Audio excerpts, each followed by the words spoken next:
ପିଲାମାନେ ତୁମମାନଙ୍କୁ PM tutorial YouTube ଚ୍ୟାନେଲରେ ସ୍ୱାଗତ। ପିଲାମାନେ ତୁମମାନେ ଜାଣିଥିବ ଯେ ନବମ ଶ୍ରେଣୀ ପିଲାଙ୍କର FA2 ପରୀକ୍ଷା ଯେଉଁଟାକି ନଭେମ୍ବର ମାସର ଫାର୍ଷ୍ଟ ୱିକ୍ରେ ହେବ। ତେଣୁକରି ପ୍ରତିଦିନ PM ଟ୍ୟୁଟୋରିଆଲରେ ରିଭିଜନ ବେସିସ୍ର ଭିଡ଼ିଓ ଅପଲୋଡ଼ ହେଉଛି। ତା ସହିତ ସାଇନ୍ସର ମଧ୍ୟ ଭିଡ଼ିଓ ହ୍ୱାଇଟ୍ ବୋର୍ଡ଼ରେ ଅପଲୋଡ଼ ହେଉଛି, ଯେଉଁଥିରେ କି ତୁମେ ଲଙ୍ଗ କୋଶ୍ଚିନ୍ ଅଭ୍ୟାସ କରିପାରିବ। ঠিক আছে পিলামানে আস সময় নষ্ট করবানি। এটা হচ্ছে জিওগ্রাফির যে গোটে বিষয় পড়ব নদী, নদীর এটা পার্ট 2 ভিডিও। যদি পার্ট 1 ভিডিও দেখি নথিব এই ভিডিওর এন্ড স্ক্রিনে পাইଯିବ, নচেত না প্লেলিস্ট কু যাব যে FA2 এক্সাম প্রিপারেশন প্লেলিস্ট ଅଛି, ସେଥିରେ তুমি ସବୁତିକ FA2 ର ভিডিও পাইଯିବ। ঠিক আছে পিলামানে দেখ সময় নষ্ট করবানি, ক্লাস 2 স্টার্ট করিবা। 20 নম্বর প্রশ্ন দেখ কোন রয়েছে, সুন্দরবন ত্রিকোণভূমির সন্তসন্তিয়া ও জুয়ারিয়া অঞ্চলের ড্যাশ বৃক্ষ জন্ম লাভ করতে পিলে কইলি সুন্দরবন ত্রিকোণভূমির সন্তসন্তিয়া ও জুয়ারিয়া অঞ্চলের কেউ বৃক্ষ জন্ম লাভ করতে সুন্দরী বৃক্ষ। কেউ বৃক্ষ? সুন্দরী বৃক্ষ জন্ম লাভ করতে। তেমক 20 নম্বর উত্তর হব সুন্দরী বৃক্ষ। 21 নম্বর যা ব্রহ্মপুত্র নদী তিব্বতরে ড্যাশ নামে নামিত পিলে ব্রহ্মপুত্র নদীটা তিব্বতরে কোণ কহতি? সাম্পো। কোণ কহতি? সাম্পো। মনে রাখব কোণ কহতি? সাম্পো। তিব্বতরে ব্রহ্মপুত্র নদী को सांपो बोली कहती। 22 नंबर प्रश्न, बांग्लादेश रे जमुना नाम रे डैश नदी नामित पिले बांग्लादेश रे जमुना नाटा कहा रही ना ब्रह्मपुत्र ना। ब्रह्मपुत्र नदी को बांग्लादेश रे कौन कहती? जमुना बोली कहती। मन रखिए पिले एटा सब वेरी वेरी इंपोर्टेंट क्वेश्चन। तापर देखो गंगा नदी को बांग्लादेश रे कौन कहती? पद्मा। जो गंगा नदी आम देश प्रवाहित होची सेटा जब बांग्लादेश रे जाए प्रवाहित हम ता ना कौन सेठी? पद्मा। बुझिपाइल? आ जमुनाटा हूँ कहार ना? ब्रह्मपुत्रर ना। मन रखिब ये सब इंपोर्टेंट क्वेश्चन। 24 नंबर, पृथ्वीर सबुठार बड़ नदी मध्यस्थ द्वीपर नाम डैश अटे। पृथ्वीर सबुठार बड़ नदी मध्यस्थ द्वीपर नाम डैश अटे। पे नदी मध्य गोटे द्वीप अच्छी जोटा कि सब बड़ द्वीप नदी मध्य से कौ द्वीप ना? माजोली द्वीप। मन रखिब कौन बोले? माजोली द्वीप। बुझिपाइल पिले? 24 नंबर प्रश्न सरला। 25 नंबर जा देख विंध्य और सातपुरा पर्वत श्रेणी मध्य अंश डैश अटे। पिले मन रखिब विंध्य और सातपुरा पर्वत श्रेणी मध्य अंश हूँ ग्रस्त उपत्यका। कौन पिले? ग्रस्त उपत्यका। बुझिपाइल पिले? विंध्य और सातपुरा पर्वत श्रेणी जो मध्य अंश रहा से अंशटा कौन कहती ना? ग्रस्त उपत्यका। परवर्ती प्रश्न 26 नंबर जा डैश सज्जार अवस्थित शिव समुद्रम ठारे भारतर बृहत्तम जलप्रपात सृष्टि होती। 26 नंबर प्रश्न सठिक उत्तर होची कावेरी नदी। कौट पिले ना? कावेरी नदी सज्जार अवस्थित शिव समुद्र ठारे भारतर बृहत्तम जलप्रपात सृष्टि होती। परवर्ती प्रश्न 27 नंबर जा देख ब्राह्मणी नदी सज्जार डैश डैम निर्माण करा जायछि। ब्राह्मणी नदी सज्जार क्यों डैश कौ डैम निर्माण कराई? मन रखिब रेंगाली। बुझिपाला पिले? ब्राह्मणी नदी सज्जार क्यों डैम? रेंगाली डैम। महानदी कौ डैम है किए कह कमेंट सेक्शन में कमेंट कर। सहज प्रश्नटा महानदी क्यों डैम है कमेंट सेक्शन में कमेंट कर, जोटा कि ओडिशा रही। महानदी तो बहुत गुटे डैम एवं महानदी ओडिशा डैम ना कमेंट सेक्शन में कमेंट कर। सहज प्रश्न। डैश नदी सज्जार बरई प्राणी जलप्रपात अवस्थित। डैश नदी सज्जार बरई प्राणी जलप्रपात पिले मन रखिब बुढ़ा बलंग। कौटी? बुढ़ा बलंग नदी सज्जार बरई प्राणी जलप्रपात अवस्थित। बुझेगा पिले? 28 नंबर जाके गले। परवर्ती प्रश्न 29 नंबर को जा देख पिले पिले आटलिस्ट जे थर थर शुणी देख तार उत्तर मन रही। माछकुंड नदी सज्जार डैश जलप्रपात अवस्थित। माछकुंड नदी सज्जार डैश जलप्रपात पिले माछकुंड नदी सज्जार डुडुमा जलप्रपात। मन रहा?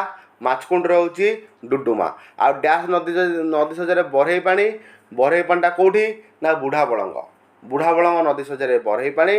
माछकुंड नदी सज्जार डुडुमा जलप्रपात अवस्थित। परवर्ती प्रश्न 30 नंबर को जा देख भारतर उच्चतम जलप्रपातर नाम डैश अटे। Very very important shirt question पिले लाइफ टाइम सब मन रखिब। भारतर उच्चतम जलप्रपातर ना हूँ जोग। कौन पिले? जोग। बुझीपार? कौन कहली? भारतर उच्चतम जलप्रपातर नाम हूँ जोग। परवर्ती प्रश्न 31 नंबर जा डैश नदीर मिलनस्थल को त्रिवेणी आख्या दी। पिले त्रिवेणी आख्या कौन ना? सरस्वती गंगा जमुना। बुझीपार पिले? सरस्वती गंगा जमुनार मिलनस्थल को त्रिवेणी आख्या दि जाए, जोटा कि पवित्र स्थान आम हिंदू धर्म में माना जाए। से जाती सब बुड़ पकड़ा को। बुझीपार? गंगा जमुना और सरस्वती नदीर मिलनस्थल ଡ୍ୟାସ୍ ସ୍ଥାନରେ ରହିଛି। ସେଇଟା କେଉଁଠି ରହିଛି ନା ଆହ୍ଲାବାଦ ଠାରେ ରହିଛି। କେଉଁଠି ଆହ୍ଲାବାଦ ଠାରେ ଗଙ୍ଗା ଯମୁନା ଆଉ ସରସ୍ୱତୀ ନଦୀର ମିଳନସ୍ଥଳ ରହିଛି। ବୁଝିପାରିଲ ପିଲେ। ପରବର୍ତ୍ତୀ ପ୍ରଶ୍ନ 33 ନମ୍ବରକୁ ଯିବା। ଦେଖ ପିଲେ 33 ନମ୍ବର ପ୍ରଶ୍ନ କ'ଣ ରହିଛି। 33 ନମ୍ବର ପ୍ରଶ୍ନ ରହିଛି ଗିରିଶୃଙ୍ଗ ପର୍ବତରୁ ବାହାରିଥିବା ନଦୀ ଗୁଡ଼ିକ ଡ୍ୟାସ୍ ବିନ୍ୟାସର ଅନ୍ତର୍ଭୁକ୍ତ। ପିଲେ ଯେଉଁଟା ଗିରିଶୃଙ୍ଗରୁ ସବୁ ବାହାରନ୍ତି ସେ ନଦୀ ଗୁଡ଼ିକର ବିନ୍ୟାସ କେଉଁ ଭଳିଆ। ପିଲେ କେଉଁ ଭଳିଆ ବିନ୍ୟାସ ହୋଇଥାଏ ନା ଛତାକୃତି ବିନ୍ୟାସ। କେଉଁ ଭଳିଆ ଛତାକୃତି ବିନ୍ୟାସ। ମନେ ରଖିବ ଗିରିଶୃଙ୍ଗ ପର୍ବତରୁ ବାହାରିଥିବା ନଦୀ ଗୁଡ଼ିକ ଛତାକୃତି ବିନ୍ୟାସର ଅନ୍ତର୍ଗତ। ପରବର୍ତ୍ତୀ ପ୍ରଶ୍ନ ପିଲେ 34 ନମ୍ବରକୁ ଯିବା। ଦେଖ ଗଙ୍ଗା ନଦୀର ଦକ୍ଷିଣ ପଟରେ ଡ୍ୟାସ୍ ପ୍ରବାହିତ। ପିଲେ ଦେଖ ଗଙ୍ଗା ନଦୀର ଦକ୍ଷିଣ ପଟରେ କ'ଣ ପ୍ରବାହିତ ହୋଇଛି। ପିଲେ ଗଙ୍ଗା ନଦୀର ଦକ୍ଷିଣ ପଟରେ ସୋନ ପ୍ରବାହିତ। କିଏ ପ୍ରବାହିତ କେଉଁ ନଦୀ ସୋନ ନଦୀ ପ୍ରବାହିତ। ମନେ ରଖିବ ଗଙ୍ଗା ନଦୀର ଦକ୍ଷିଣ ପଟେ ସୋନ ନଦୀ ପ୍ରବାହିତ। ତାପରେ ଦେଖ ଚମ୍ବଲ ନଦୀ ଡ୍ୟାସ୍ର ଏକ ଉପନଦୀ। ପିଲେ ଚମ୍ବଲଟା ହେଉଛି କାହାର ଉପନଦୀ ନା ଯମୁନାର ଚମ୍ବଲ ଆଉ ବେଟୁଆ ଦୁଇଟା ହେଉଛି ଉପନଦୀ। ଗୋଟେ ହେଉଛି ଚମ୍ବଲ ଆଉ ଗୋଟେ ହେଉଛି ବେଟୁଆ। ତାହେଲେ ଚମ୍ବଲ ନଦୀ ଡ୍ୟାସ୍ର ଏକ ଉପନଦୀ ନା ଯମୁନାର ଏକ ଉପନଦୀ। ବୁଝିପାରିଲ ପିଲେ। 25 ନମ୍ବର ସରିଲା। ପରବର୍ତ୍ତୀ ପ୍ରଶ୍ନ ପିଲେ 36 ନମ୍ବରକୁ ଯିବା। ପିଲେ FA2 ପରୀକ୍ଷା ପାଇଁ ପ୍ରତ୍ୟେକ ଦିନ PM ଟ୍ୟୁଟୋରିଆଲରେ ନବମ ଶ୍ରେଣୀ ଏବଂ ଦଶମ ଶ୍ରେଣୀ ପିଲାଙ୍କର ଭିଡ଼ିଓ ଅପଲୋଡ଼ ହେଉଛି, ଯେଉଁଟାକି ରିଭିଜନ୍ ବେସିସ୍ର କ୍ଲାସ୍। ତୁମେ ଯଦି ସବୁତିକ କୋଶ୍ଚିନ୍କୁ ଆଟଲିଷ୍ଟ ଅର୍ଥରେ ଭିଡ଼ିଓଟିକୁ ଦେଖିବ, ଭିଡ଼ିଓ ମାଧ୍ୟମରେ ଦେଖିବ, ତୁମର ବହୁତ ଗୁଡ଼ିଏ କୋଶ୍ଚିନ୍ ମନେ ରହିଯିବ ଏବଂ FA2 ପରୀକ୍ଷାରେ ତୁମେ ଅଧିକରୁ ଅଧିକ ମାର୍କ ରଖିପାରିବ। ଠିକ୍ ଅଛି ପିଲାମାନେ। ଆଉ ପରେ ପିଲେ ଆଗ ବିଷୟ ଆମେ କଭର କରିସାରିଲା ପରେ ତାପରେ FA2ର ପ୍ରାକ୍ଟିସ୍ କୋଶ୍ଚିନ୍ କିଛି ପ୍ରତ୍ୟେକ ଦିନ ଅପଲୋଡ଼ ହେବ। ପ୍ରାକ୍ଟିସ୍ କୋଶ୍ଚିନ୍ ମାନେ ସେଇଭଳିଆ କୋଶ୍ଚିନ୍ ବୁଝିପାରୁଛନ୍ତି। ପ୍ରାକ୍ଟିସ୍ କୋଶ୍ଚିନ୍ ଯଦି ତୁମେ ରିଭିଜନ୍ ପରିସର ଭିତରକୁ ନେବ ଦେଖିବ ନିଶ୍ଚିତ ଭାବରେ FA2ରେ 20ରୁ 20 ମାର୍କ ରଖିପାରିବ। ପିଲାମାନେ ବର୍ତ୍ତମାନ ଆମେ 36 ନମ୍ବର ପ୍ରଶ୍ନକୁ ଯିବା। ଦେଖ ପୃଥିବୀର ଶତକଡ଼ା ଡ୍ୟାସ୍ ଭାଗ ଜଳ ଲୁଣିଆ। ପିଲେ ପୃଥିବୀର ଶତକଡ଼ା 97 ଭାଗ। କେତେ ଭାଗ 97 ଭାଗ ଜଳ ହେଉଛି ଲୁଣିଆ ଆଉ 3 ଭାଗ ହେଉଛି ମଧୁର ଜଳ। ଆଉ ଯେଉଁ 3 ଭାଗ ରହିଛି ମଧୁର ଜଳ ସେ 3 ଭାଗ ମଧୁର ଜଳ କେଉଁ କେଉଁ ଆକାରରେ ଅଛି ନା ଆମର ଦେଖିବ ଉତ୍ତର ମେରୁ ଦକ୍ଷିଣ ମେରୁରେ ବରଫ ଆକାରରେ ଅଛି, ନଦୀ ଆକାରରେ ବହୁଛି ଆଉ ବାୟୁମଣ୍ଡଳରେ ରହିଛି। ତା ସହିତ ପୃଥିବୀ ମଧ୍ୟରେ ଯେଉଁ ଜଳ ଆମେ ପିଉଛେ ମାଟି ତଳୁ ଖୋଳି ଆଣିକି ଯେଉଁ ଟ୍ୟୁବୱେଲ୍ ଆକାରରେ ଆସୁଛି ସେ ଜଳ ମଧ୍ୟ। ବୁଝିପାରୁଛଟି। ତାହେଲେ ପୃଥିବୀର ଶତକଡ଼ା କେତେ ଭାଗ ଜଳ ଲୁଣିଆ ଜଳ ରହିଛି ନା 97 ଭାଗ ହେଉଛି ଲୁଣିଆ ଜଳ, 3 ଭାଗ ହେଉଛି ମଧୁର ଜଳ। ପିଲେ 37 ନମ୍ବର ପ୍ରଶ୍ନ ଦେଖ ନର୍ମଦା ନଦୀ ଡ୍ୟାସ୍ ମାଳଭୂମିରୁ ବାହାରିଛି। ପିଲେ ନର୍ମଦା ନଦୀଟା କେଉଁ ମାଳଭୂମିରୁ ବାହାରିଛି। ପିଲେ ମନେ ରଖିବ ନର୍ମଦା ନଦୀ ଅମରକଣ୍ଟକ ମାଳଭୂମିରୁ ବାହାରିଛି। କାଲି ମଧ୍ୟ କହିଥିଲି ଦୁଇଟି ନଦୀ, ଗୋଟେ ହେଉଛି ନର୍ମଦା ଗୋଟେ ହେଉଛି ତାପ୍ତି। ସେଇଟା ହେଉଛି ପଶ୍ଚିମାଭିମୁଖୀ ନଦୀ। ପଶ୍ଚିମାଭିମୁଖୀ ନଦୀ ମାନେ ସେଇଟା ବାହାରିକି ମାଳଭୂମିରୁ ସେ କୁଆଡ଼େ ଯାଇଛନ୍ତି ପଶ୍ଚିମକୁ ଗତି କରି ଆରବ ସାଗର କଚ୍ଛ ଉପସାଗରରେ ପଡ଼ିଛନ୍ତି। ଆଉ ସବୁତିକ ନଦୀ ପୂର୍ବାଭିମୁଖୀ ନଦୀ ଆଉ ଯେତିକ ବି ନଦୀ ସବୁତିକ ଯାଇକି ବଙ୍ଗୋପସାଗରରେ ପଡ଼ିଛନ୍ତି। ବୁଝିପାରିଲ ପିଲେ। ପରବର୍ତ୍ତୀ ପ୍ରଶ୍ନ 38 ନମ୍ବରକୁ ଯିବା। ସମ୍ବର ଡ୍ୟାସ୍ ପୂର୍ଣ୍ଣ ହ୍ରଦ। ପିଲେ ସମ୍ବର ହେଉଛି ଗୋଟେ ଲୁଣି ଜଳପୂର୍ଣ୍ଣ ହ୍ରଦ। କ'ଣ ପିଲେ ଲୁଣି ଜଳପୂର୍ଣ୍ଣ ହ୍ରଦ ହେଉଛି ଆମର କିଏ ନା ସମ୍ବର। 38 ନମ୍ବର ପ୍ରଶ୍ନ ସରିଲା। ପରବର୍ତ୍ତୀ ପ୍ରଶ୍ନ 39 ନମ୍ବରକୁ ଯିବା 39 ନମ୍ବରକୁ ଯିବା। ଦେଖ ମହାନଦୀ ଡ୍ୟାସ୍ ମାଳଭୂମିରୁ ବାହାରିଛି। ପିଲେ ମହାନଦୀଟା କେଉଁ ମାଳଭୂମିରୁ ବାହାରିଛି। ମହାନଦୀ ଅମରକଣ୍ଟକ ମାଳଭୂମିରୁ ବାହାରିଛି। ମହାନଦୀଟା କେଉଁଠୁ ବାହାରିଛି ଅମରକଣ୍ଟକ ମାଳଭୂମିରୁ ବାହାରିଛି। ସେଥିପାଇଁ ପିଲେ କହନ୍ତି ଯଦି ନଦୀର ଉପରମୁଣ୍ଡ ହେଉଛି ଆମର କ'ଣ ନା ଛତିଶଗଡ଼ର ଅମରକଣ୍ଟକ ମାଳଭୂମି। ସେଥିପାଇଁ କୁହନ୍ତି ଯଦି ଉପରମୁଣ୍ଡରେ ବର୍ଷା ହେଲେ ଆମର କ'ଣ ହେବ ଏଠି ବନ୍ୟା ପରିସ୍ଥିତି ସୃଷ୍ଟି ହେବ।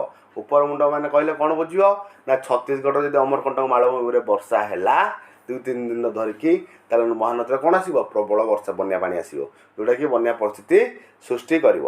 ବୁଝିପାରୁଛ ଏଠି ନଦୀର ଉପରମୁଣ୍ଡ କହିଲେ କ'ଣ ବୁଝ ନଦୀ ଯେଉଁଠି ବାହାରିଛି ଯଦି ସେ ଜାଗାରେ ବର୍ଷା ହେଲା ତାହେଲେ ବନ୍ୟା ହେବା ସୁନିଶ୍ଚିତ। ବୁଝିହେଉଛି। ତାହେଲେ ମହାନଦୀର ଉପରମୁଣ୍ଡ କେଉଁଟା ଛତିଶଗଡ଼ର ଅମରକଣ୍ଟକ ମାଳଭୂମି। ଯଦି ସେଠି ବର୍ଷା ହେଲା ତାହେଲେ ଏଠି କ'ଣ ହେବ ବନ୍ୟା। ଆମକୁ ଏଠି ତ ବର୍ଷା ନାହିଁ ପାଣି କୁଆଡ଼େ ହେଉଛି ନଈରେ, କିନ୍ତୁ ଉପରମୁଣ୍ଡରେ ହେଉଛି ବର୍ଷା। ବୁଝିପାରିଲେ ପିଲେ। ମହାନଦୀ ଡ୍ୟାସ୍ ମାଳଭୂମିରୁ ବାହାରିଛି ନା ଛତିଶଗଡ଼ର ଅମରକଣ୍ଟକ ମାଳଭୂମିରୁ ବାହାରିଛି। ପିଲେ 40 ନମ୍ବର ପ୍ରଶ୍ନ ଦେଖ ଗୋଦାବରୀ ଡ୍ୟାସ୍ ଭାରତର ନଦୀ ଅଟେ। ପିଲେ ଗୋଦାବରୀ ହେଉଛି ଗୋଟେ ଦକ୍ଷିଣ ଭାରତର ନଦୀ। ଗୋଦାବରୀ ହେଉଛି କ'ଣ ଦକ୍ଷିଣ ଭାରତର ନଦୀ ଗୋଟାଏ ହେଉଛି କିଏ ଗୋଦାବରୀ। ପିଲେ ଆମର ନଦୀ ବିଷୟରେ ତ 40ଟା ସର୍ଟ କୋଶ୍ଚିନ୍ ଥିଲା ଯେଉଁଟାକି ଆମେ ଅପଲୋଡ଼ ମାନେ ଭିଡ଼ିଓ ଅପଲୋଡ଼ ହୋଇସାରିଲାଣି। ଆଉ ତାପରେ ପରେ ଆଉ ଯାହା କିଛି କୋଶ୍ଚିନ୍ ଅଛି ନଦୀ ବିଷୟରେ ତାକୁ ଅପଲୋଡ଼ କରିବା। ଆଉ ଗୋଟେ ପିଲା ମଧ୍ୟ କହିଥିଲେ ତାଙ୍କ ନଦୀ ବିଷୟରେ କିଛି ବୁଝିବାର ଅଛି। ନଦୀ ବିଷୟରେ ଗୋଟେ କ୍ଲାସ୍ କରିବି, ଗୋଟେ କ୍ଲାସ୍ରେ ପ୍ରାୟ ସବୁତକ ବୁଝିବା ପାଇଁ ଚେଷ୍ଟା କରିବି। ଠିକ୍ ଅଛି ପିଲାମାନେ ରହୁଛି। ଆଉ ଏକ କ୍ଲାସ୍ରେ ଭେଟ ହେବା। ସେଥିପାଇଁ ସମସ୍ତଙ୍କଠୁ ବିଦା। ପିଲେ ପ୍ରତିଦିନ ପାଠ ପଢ଼ ଏବଂ ଗୁରୁଜୀ ଗୁରୁମାଙ୍କ କଥା ମାନ ଦେଖିବ ନିଶ୍ଚିତ ଭାବେ ତୁମର ଭଲ ମାର୍କ ରହିବ।